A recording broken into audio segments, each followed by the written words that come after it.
Okay, so we have our roof panels up here. We're doing the first row, and this row is the most important row to get square because it's going to determine how all the other ones lay.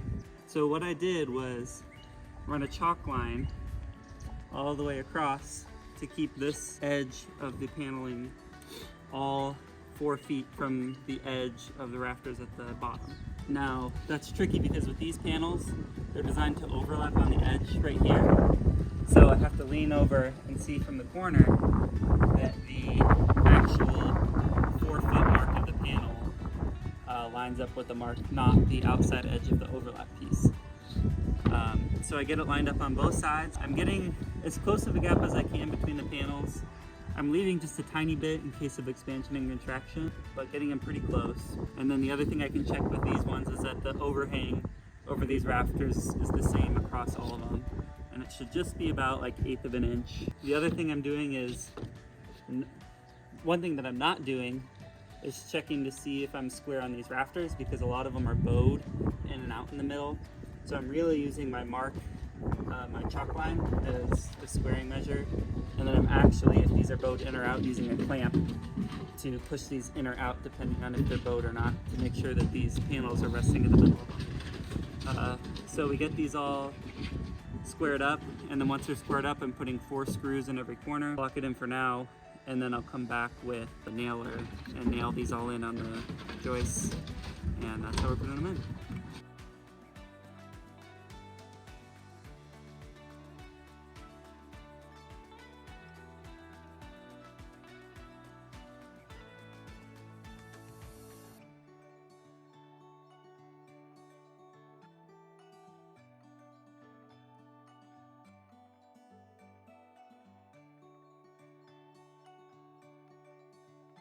All right, we're making some progress. Day 2 of putting these roofing panels up, and we have got the back lanai all covered.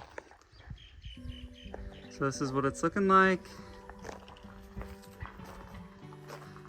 Really like the look of it, just these siding panels up against the rafters. Been really careful to not shoot any nails out the sides. I've done maybe, out of all these nails, had maybe 8 to 10 come out. Got the first one up over the bedroom. So we'll continue along this row. One thing to note is you can see how the layout changes on these rafters. They're offset. So I had to, over here, you can see that there's an 1.5 inch overhang that disappears because the panels all shifted an 1.5 inch over to make up for that shift in the rafters. It's fine, we'll just zip this off at the end and continue going up.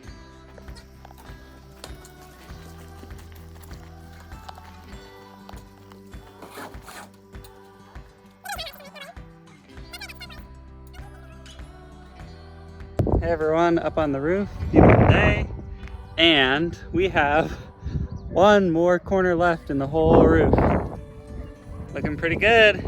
I'll show you how we're doing this last part. So this last part is about 4 feet plus 2 feet. It's about 6 feet. Obviously, we couldn't just do 1 or 2 panels, we'd have to cut one. The issue is, I kind of timed this out where I thought that this 4-foot piece would be right about here. And then sorry, I just got honked at by our neighbor driving home. Hey Jim. So that, you know, this last 4-foot row would stop here, and then we just have a little 4-foot cutoff that we do. However, due to the slight gapping in between, we ended up being a little bit past it, right about here at this red line. The reason why I didn't like that is because we are not using a factory edge. You can see here the gap. Not using a factory edge on this 2-foot piece because, you know, we wanted to not have to use one whole 4x8 board just for this 2-foot piece. So half these boards we cut ourselves and don't have a factory edge. We wanted to hide this gap so you can't see it from underneath. What we wound up doing was cutting this board right here to 1 inch this way, so 47 inches.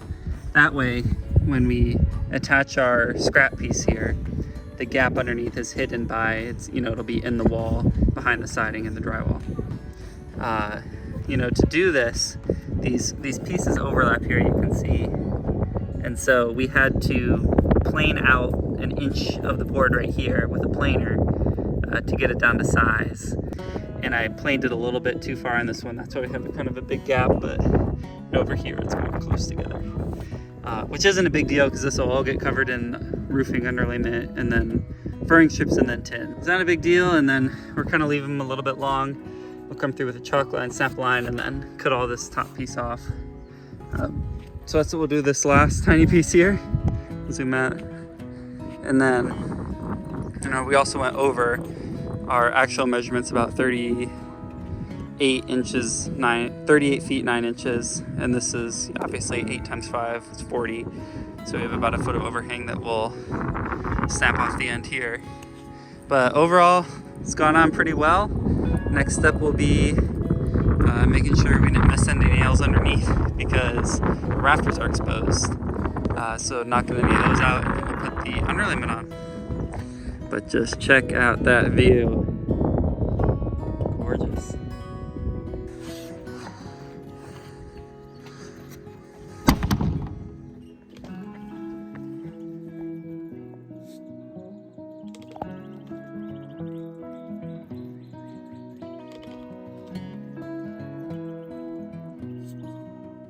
Hey everyone, so the underlayment is up.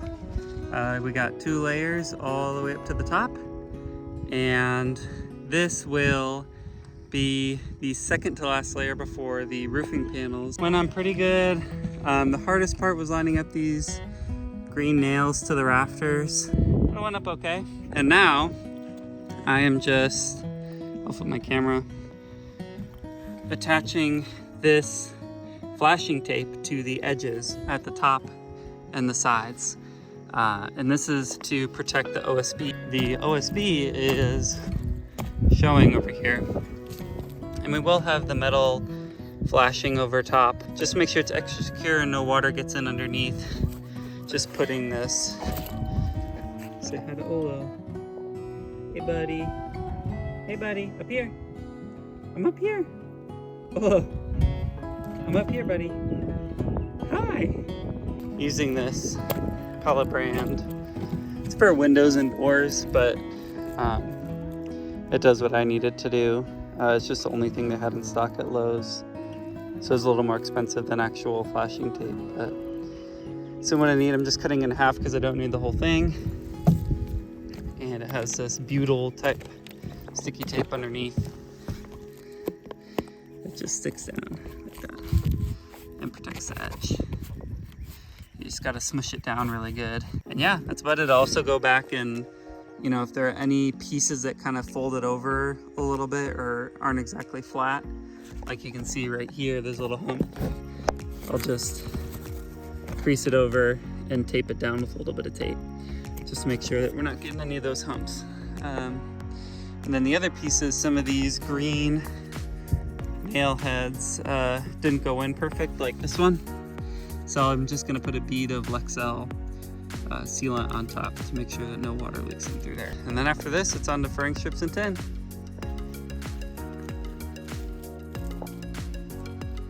It was bothering me too when I was digging these holes.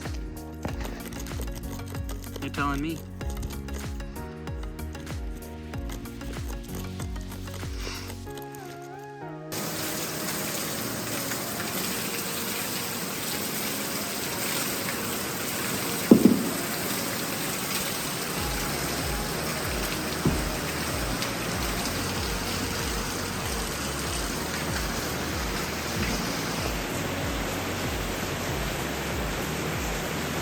Okay, at the property today, and we're putting up the furring strips that we'll attach our tin to. So these are 8-foot long 1x2s. We're screwing in the ends because it's easier to line it up to the chalk line here, so you can see. Sorry, I'm gonna move this. Not the end, because the end splits. Yeah, not the very end. So we're going as close as we can to the end without fear of it splitting, and we're lining it up with the chalk line and just nailing it in with these number 8 2-inch nails and screws. And you can see the chalk line there running across, and then we just line it up. Make sure the ends are tight, screwing it in. We're screwing them into the rafters And we know where the rafters are because we see the green nails that go into the rafters as well. So we're lining it up with those. And it moves by pretty quickly. And so we'll come back here. And so you can see that these ends aren't nailed in. And that's my mistake. I thought these were gonna be 8 feet long. So this would line up right where the joist is, but they're slightly over. So we're not getting the lineup that I wanted, which is okay. So we just put a regular screw into this one. We do have to drill a pilot hole, and then we have a screw here, and this has no joist to screw into. Like, it's not moving at all right now, but I'm just putting in these tiny little inch-long screws kind of right there at the end. It doesn't split the wood, and it'll just fasten it to the siding pieces that we have underneath. The OSB doesn't move around at all. On the sides here, we're just doing the same thing where we drill a pilot hole and then the 2-inch screws so that it doesn't split at the end. And there's the whole roof. So we're doing them 2 feet apart. I just put a chalk line every 2 feet up to make sure we're on pace. Oh yeah, so you can see over here, they're a little bit longer. Our roof is 39 and some change, and 8 times 5 is 40 plus a little extra, so we have some overhang. So I'm just taking a jigsaw and sawing off the ends. At the top here, it's obviously less than 2 feet. Just add a row at the end. After this, we'll check the underneath to make sure none of these screws or nails popped out, and then start putting the tin up. It's exciting. The other thing I forgot to mention about the furring strips is that we're coming through with a nail gun, and in every joist, so every 16 inches, popping in a nail to make sure that it's nice and secure. So screws on the end, and then nails in the middle. And these are 2 3/8 inch ring shank galvanized, just what we had on hand to make sure that they're nice and secure.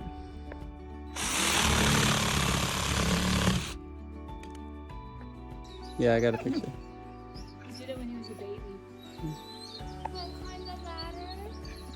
Hey everyone, today we are doing some odd jobs to try and get everything sealed in.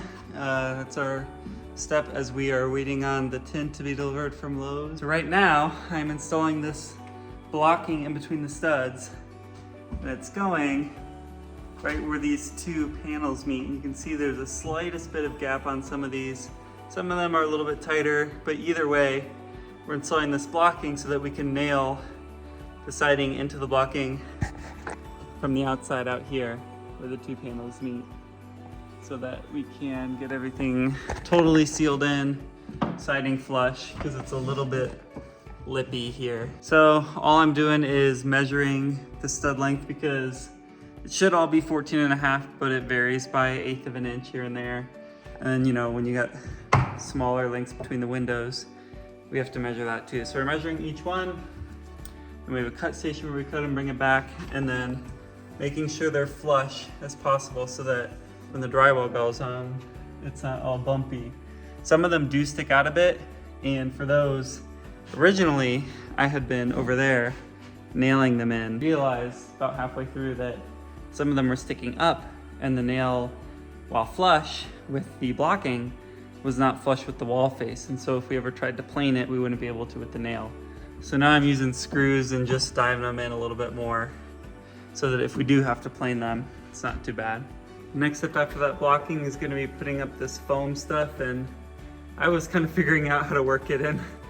Might have gone a little bit overboard in the first one, and then slowly started perfecting my technique. It still needs some work, but that's just to seal in. You can see that the siding isn't totally up against the ceiling, so just putting in that foam to seal us in.